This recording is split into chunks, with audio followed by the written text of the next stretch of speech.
Ladies and gentlemen, welcome to the Holywell Show, the show that showcases up-and-coming artists from a creative scene and beyond. Our show is part of Holywell Collective, one of London's leading creative communities. This is Andreas, and I'm your host. So, sit tight, because this is the time to welcome our guest. Ladies and gentlemen, welcome Jay Johnson. Hi, my name is Jay Johnson, and it's a pleasure to be here on the Holywell Show. I'm going to be playing my song called Vanity.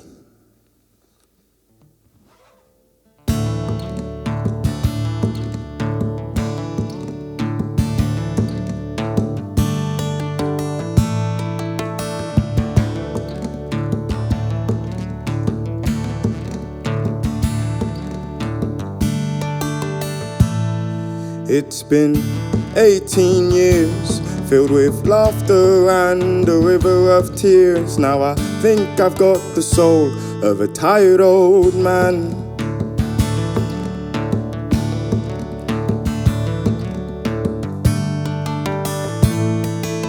Oh, the things we have and the things we can see are the only things that matter, or so it seems to be, especially when things are going as planned.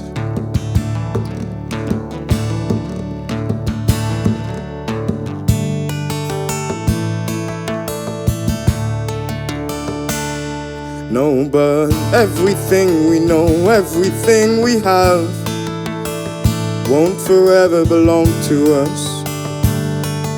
Oh no.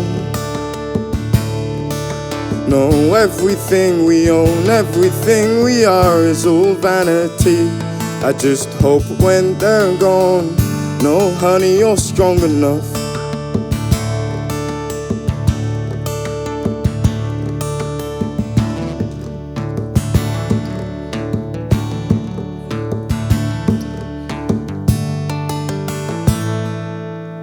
$216 months of playing it safe and stupid stunts, and now I know the sun will rise, the sun will set.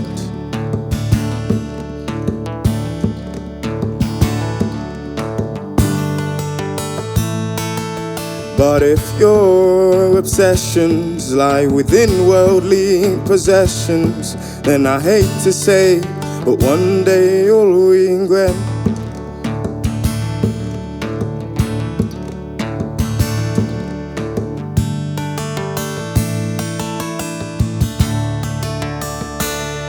No, 'cause everything we know, everything we have won't forever belong to us.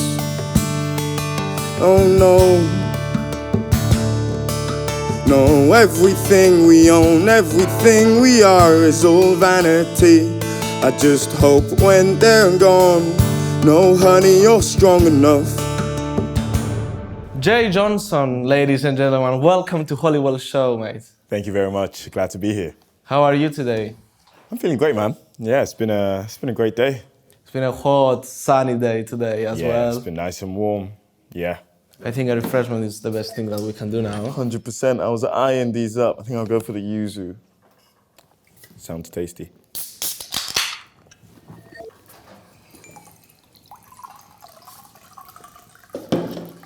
Cheers. Chin chin. Hey. That's good. Certainly is. So, we just heard one of your songs. Can you tell me a little bit more about this song?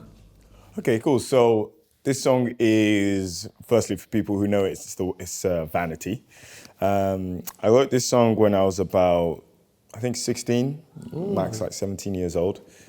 And yeah, I just wrote it when I was going through, some quarter-life existential crises. As, I think we all do. Yeah, and I was just like, yeah, there's not much point to much, but that can be, you can apply that sort of belief to anything, or you can apply it in any way, I guess. So it's like, what does that mean you're going to do? Does that mean you're just gonna give up on life and not try and be the best you can be? Or does it mean you're gonna do the complete opposite? Are you going to, absolutely be ruthless with yourself and make sure you're always striving to be the best version of yourself? Because Yeah, you know, like they say, like let's say for example, there are two kids. Both of them have an alcoholic father. One can become an alcoholic because of that, and the other one can become a very sober person who's very, you know, clear on their life goals and, you know, what they want to accomplish. So at the end of the day, it's about how you use what you've experienced. You know, it's about how your beliefs filter through, you know, the objective reality and program you as a person. That's so deep, actually. But you said you wrote that when you were 16. Yeah, a lot of the songs I wrote, I was quite young. But When that journey started, when did you start exploring music and, you know? well, I think since I was about 8 years old, I've always had quite deep thoughts. And, you know, even when I started going into music, I sort of knew how my career would go in a sense, just because of my understanding of human nature, even from a young age. And as I grew older, like certain confirmations were just confirmed, or certain sort of thoughts I had were just like everything I believed or I thought I knew was just confirmed by experiences, not just mine, but also experiences of other people that I met. You know, and one of the main things is the fact that obviously I look quite young, but whenever I speak, you know, my experience comes through. And it's often very difficult for people to reconcile my, you know, appearance with the things that I have to say. And that, in essence, creates a constant cognitive dissonance, because it's like this person looks like they shouldn't say the things they should be saying, essentially. And yeah, that was an interesting thing to reconcile, especially when I was quite young. I think one of the things I heard the most when I was at a young age, because even when I was young, I was always very academic. You know, I was very good in school. You know, my mum's a professor of maths. My dad's like an accountant and a software engineer. You know, so for me, it was a very technical upbringing. But one thing I realized is that for the human animal, their level of understanding is always limited by their preconceptions. And a lot of the times when people don't understand something, and I think this can be anything, it's typically due to unconscious preconceptions. Okay. So it took me a while to learn not to take things personally, because I'd be saying things and people wouldn't get it until, like, let's say I acted in a particular way and it was quite clear, and then they were like, oh, that's what you meant. And then I say the exact same words I said before I made it clear what I was trying to express with my actions. What you meant. And they were like, oh yeah, of course that's what you meant. And I was like, what else could I have possibly meant? Okay. You know what I mean? Yeah, and you had all these, let's say, questions, or, you know, trying to develop some skills to understand in that young age. Like, that's super special. But why you choose music to express all these questions, and, you know, develop yourself through music? Like, why music, actually? That's my question. Why music? Because you're expressing these thoughts through music, and I'm like, okay, why music was your form to, you know, express all these questions that you had and all these? That's a good question. Do you know what? I just had this very fascinating thought, because why music? Why music and sound? That's such an interesting thing. I think it's because from a young age, I managed to link music and sound to my ability to survive and avoid pain, and also to gain some sort of, you know, pleasurable experience from music and sound in general. And I'll go more into that now, because how I really got, you know, interested in music and sound, because obviously at this point I've also been a professional sound engineer for like over 5 years. So it's music and sound as a whole, and that, you know, feeds nicely into my artistic career. But when I was growing up, right, I used to play video games with my brother, my older brother. And my parents said, before you want to play video games, you have to ask us first. But, you know, I've always been very, how should we say, rebellious. And my brother was as well. I'm talking about when we were really young. And we would just play video games anyway without asking them. And my brother would say to me, okay, you gotta stay at the bottom of the stairs, because my parents would be upstairs, we'd be downstairs. You gotta stay at the bottom of the stairs, and as soon as you hear them coming out, you gotta turn it off. You gotta run, tell me. So I really had to listen. Like, as soon as I heard a single creak of the floorboards, I was like, bro, turn it off. Otherwise, you know, there would be serious consequences. And this is when we were quite young. So from a young age, I had to learn how to really listen to things. At that time, my application was, you know, me and my brother don't want to be, you know, caught. Disciplined, you know, or to be caught, essentially. So I really had to listen, and that is how I honed my skills when it came to like using my ears and being able to detect music and sound. Because at that time, it was related to, I guess loosely related to survival, or at least the desire to avoid pain.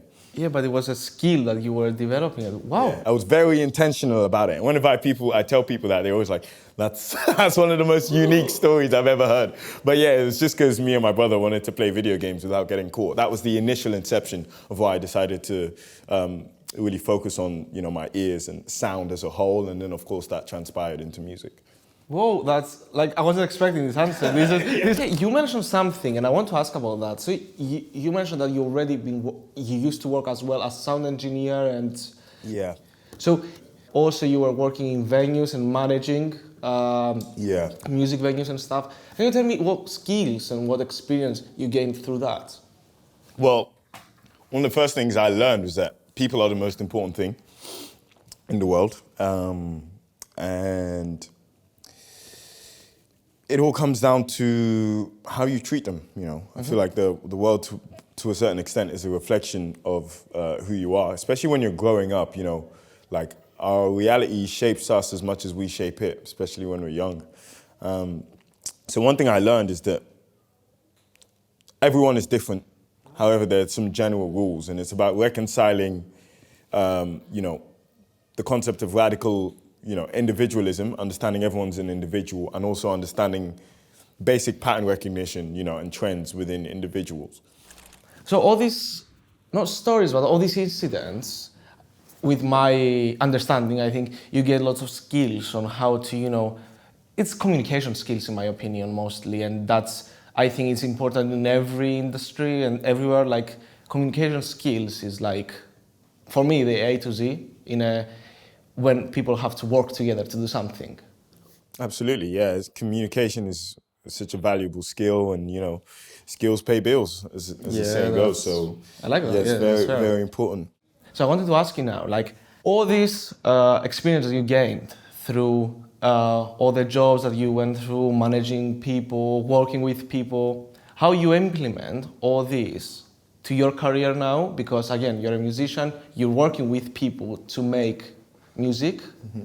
So are you implementing all these techniques on that, and what's your goals eventually on your career? Yeah, absolutely. At all times, I think collaboration is an amazing thing. In fact, us being here, right now today is a testament to the beauty and the wonders of collaboration.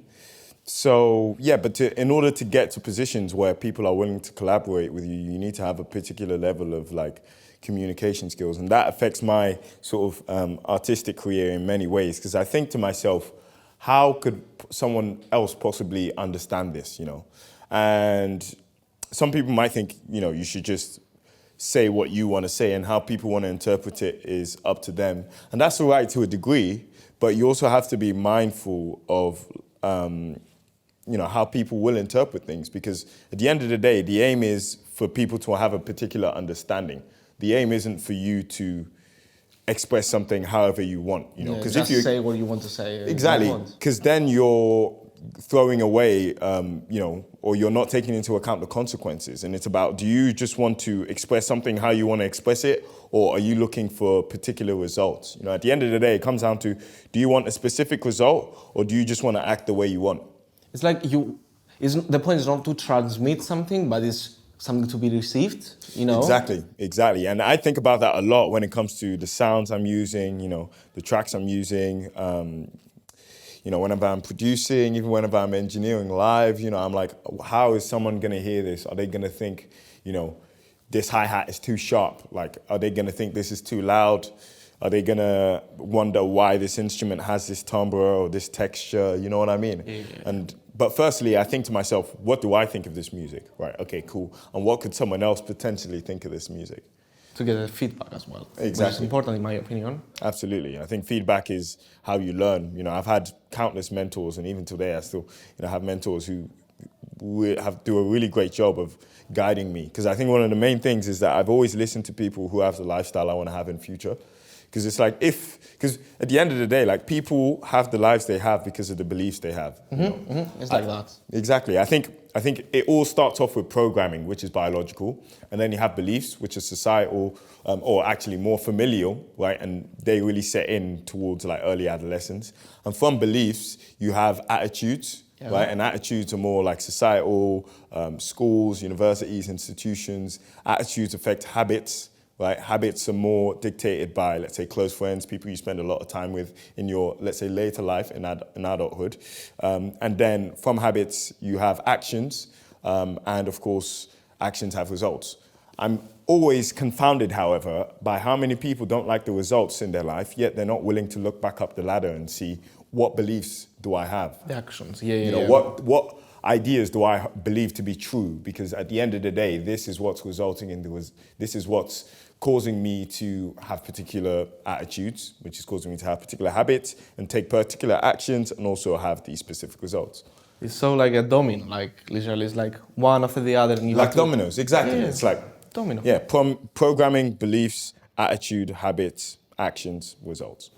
So that's really nice. And I want to ask you, Jay Johnson, so at the moment, are you planning what are you working on actually?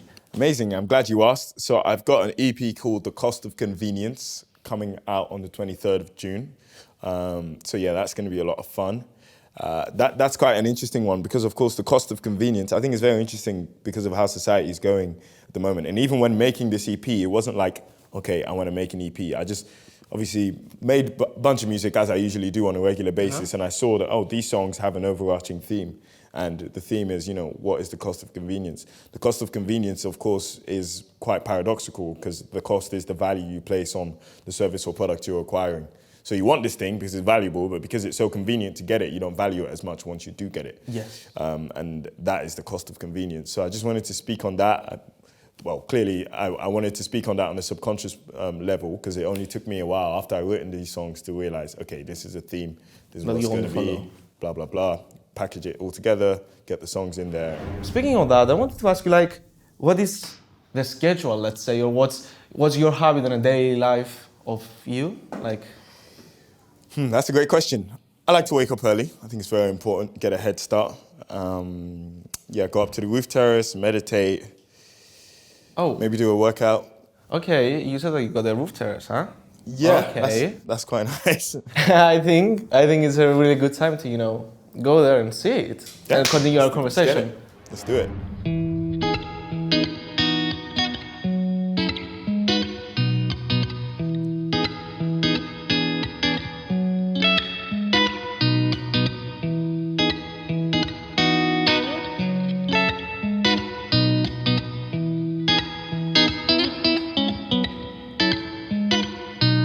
I've been waiting, I've been hibernating, planning my next move over one of these grooves. I'm steady deliberating.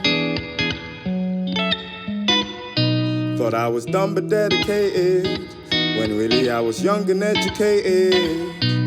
Now I'm waiting for my bank balance to reflect all of my talents. But till then, while I'm in this stand, with this pen I'll write out all of my doubts about this route that I'm taking. With every action, it's the future that we're staking. Whew, that was a really good performance, Jay. Thank you, I appreciate it. And now we left the studio and we're here. What's here? Tell us. Here we are at my roof terrace in the heart of East London, catching some rays and having a good time.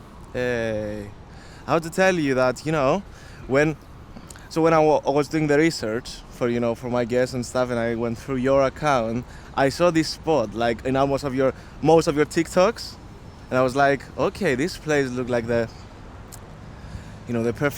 perfect place to meditate, relax, exercise and stuff. So I was like, okay, I want to join you on that. So what we are doing today?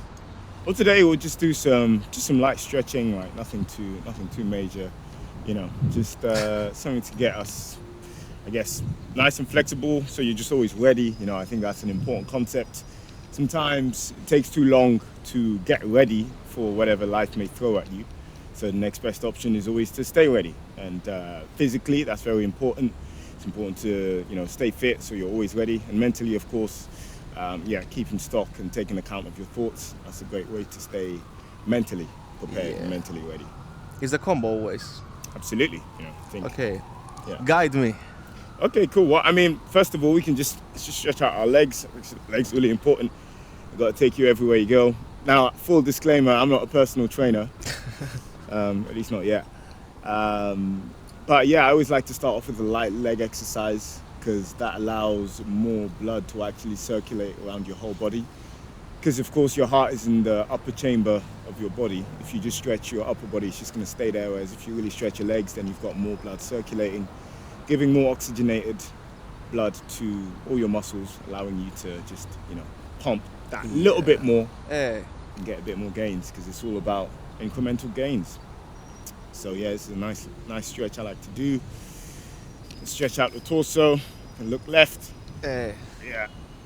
So what I wanted to say earlier is that, so we didn't talk about it much in the studio earlier, but you seem like a person, and I called you that even while we were not in the studio, that you look like a person super loyal to your lifestyle. To the lifestyle, that's what. Yeah. Yeah, I mean, I think, lifestyle is the foundation of everything, isn't it? Like, I mean, it all starts off with, well, I guess chronologically, it all starts off with what time do you wake up. But yeah, lifestyle is extremely important. I think it sets the foundation for, your health. The whole day. Absolutely, So what time do you wake up? That's a question. On most days, I wake up between, I'd say like 5 and 6:30. Let's do something called a cobra pose, which is where you lie down like this. Okay. You really just stretch out your back. Yeah, So the time you wake up, that's a really important one because it sets the foundation for the day. I like to get the most difficult things out of the way first. So I come up here, maybe do some reading, come up here, some meditation. Just take stock of my thoughts. And I mean, there are loads of ways you can meditate. I only do it for like 5 minutes. I don't want to take up too much time. And I don't want to meditate for too long because then you can just become really passive to everything in life. That's also not good. Sorry, but I think meditation in general is something that is really personal to people. So some people they like to meditate hours. Some people they don't get what is meditation. So for you, like, how was your journey with meditation and like how it works on your life? Let's go like this. Well, for me, it's just about noticing. Like people think it's like about getting somewhere, but it's just about noticing. It's like watching a movie, really. It's about what can you notice about this movie. It's not, there isn't a particular goal. The goal is just to notice. And that's happening constantly, whether you want to or not. You just have to think deeply about the patterns you're recognizing. So for me, it's just great because everything all starts off with a thought, right? So you really gotta make sure you're, taking stock of those. Yeah, let's do one of these. Stretch out the arms. Yes. So that's really what it comes down to. I think meditation has been great. It's been great for me mentally because I've been living on my own for quite a while. It's important I get take it stock. because for me the reason I started to researching that, and I have a long journey to get it in the level I want to, is like it was helping me a lot to clear my head as well.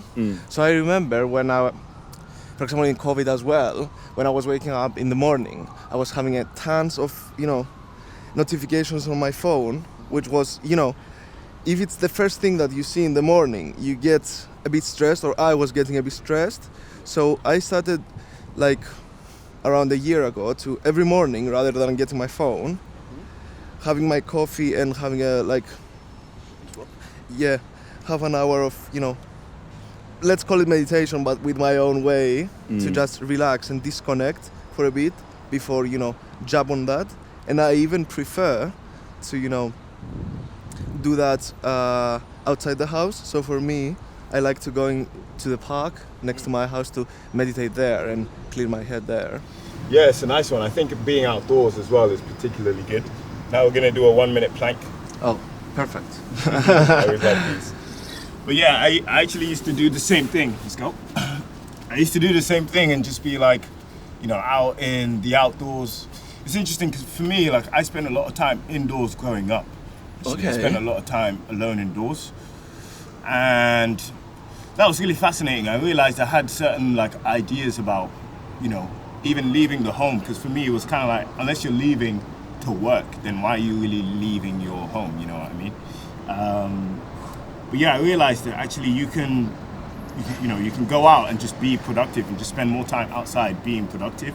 It doesn't necessarily have to lead to, a whole night of degeneracy.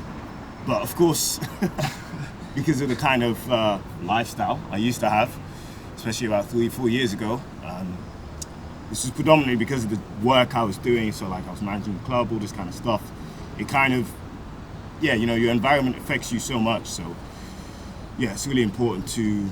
Sorry, you can continue. Oh, it's cool. That was 1 minute. You pretty much did it, yeah. Okay. Went off. Good, because I was like, I can't speak. Nice, yeah. So I think for me, to take a break for a little while, for me, it really depends on, work and lifestyle, because work sets a foundation for lifestyle. I think what people do is actually a massive reflection of the kind of people they are. Because quite often, the kind of work you do affects the kind of people you're around. The kind of people you're around affects the opinions you will have. And of course, opinions are confessions of one's character. I love when you say this kind of things, and I remember something that you said again, and I was even discussing it with some friends, is that to find some peace and grow and learn through that, you have to monitor your inputs. So these quotes on you, and I was having it in my head all the time now. Can you explain a little bit more about that? Because I think it's a topic that we are not brave enough sometimes to face it and say it out loud, that maybe when I'm feeling stressed or I have negative vibes in my life, I have to do some changes, and some of these changes is the people that's surrounding me or the information I'm surrounded. So how that works on you and on your lifestyle? On me and my lifestyle, that's a great question. I think to provide some context, the foundation of every thought you have is what you watch, what you listen to, and who you associate with. As soon as you have a thought that is not aligned with, let's say, where you want to be in future, you need to take stock. What have I been consuming visually? What have I been listening to? And who have I been associating with? Unfortunately, to actually take accountability and take stock of these things requires a particular degree of emotional resilience. And of course, that is a skill or a muscle that is being eroded away from the average human being in real time due to things like the content they choose to consume on things like social media. Yeah. So, and that's specifically what they choose to consume, because at the end of the day, no form of media is inherently, I'm pretty sure it doesn't inherently try to be bad. They all think they're doing some kind of good, right? Yes. Maybe a selfish good. But at the end of the day, it's your job to curate your experience when it comes to any form of media. And, that's obviously what you watch, what you listen to, and who you associate with. Going back to your question. Sorry, I want to add on that something that you said before.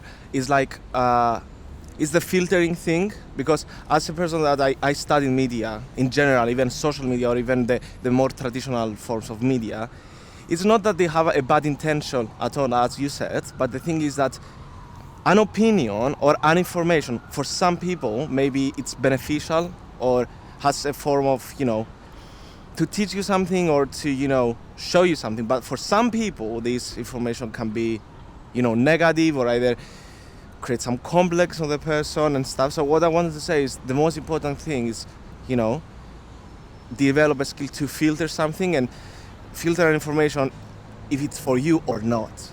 Yeah, that's very true. I mean, there's a popular saying that you take the meat, you chew the meat and spit out the bones. So you can just take in what's valuable for you and, leave the rest of the stuff out. Like, for example, I think you can always learn from everyone. But what you will learn from, let's say, most people or the average person is what not to do, right?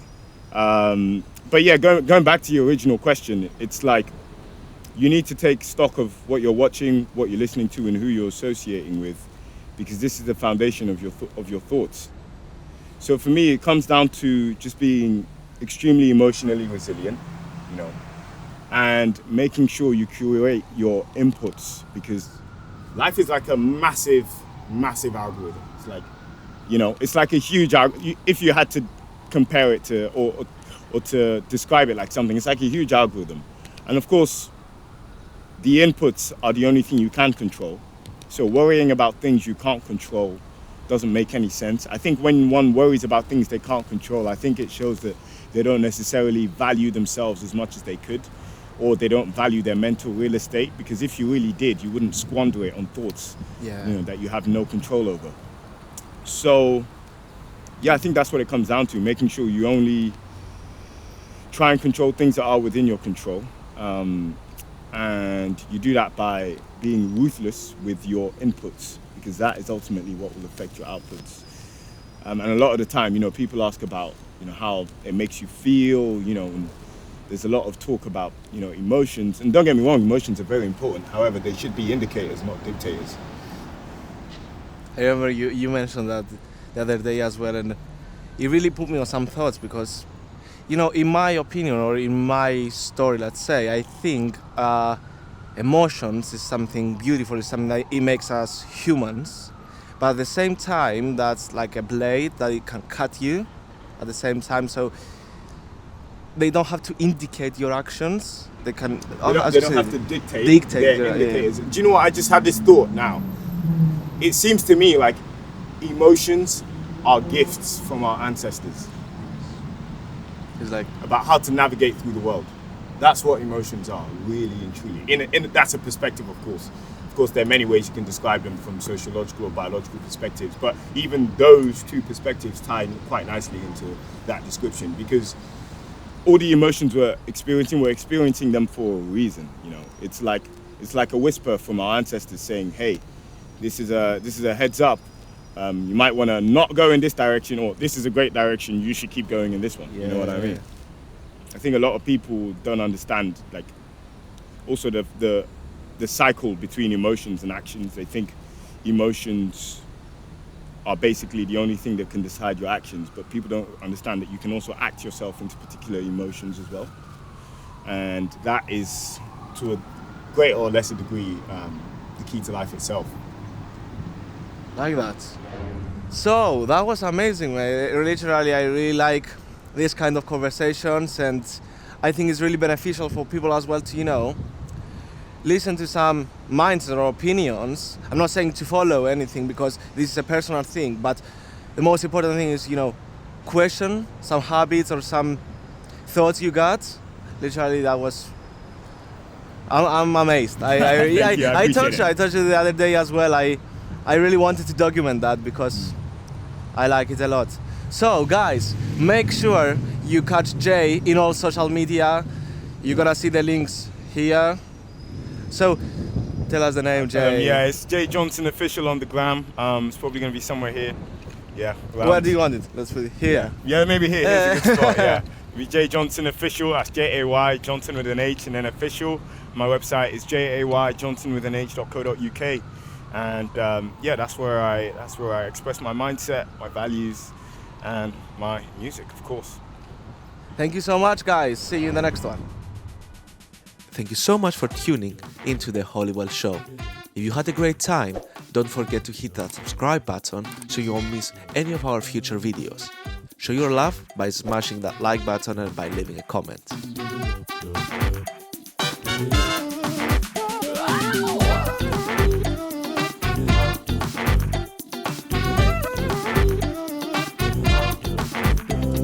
Thank you to our incredible sponsors for making all this possible. See you in the next one.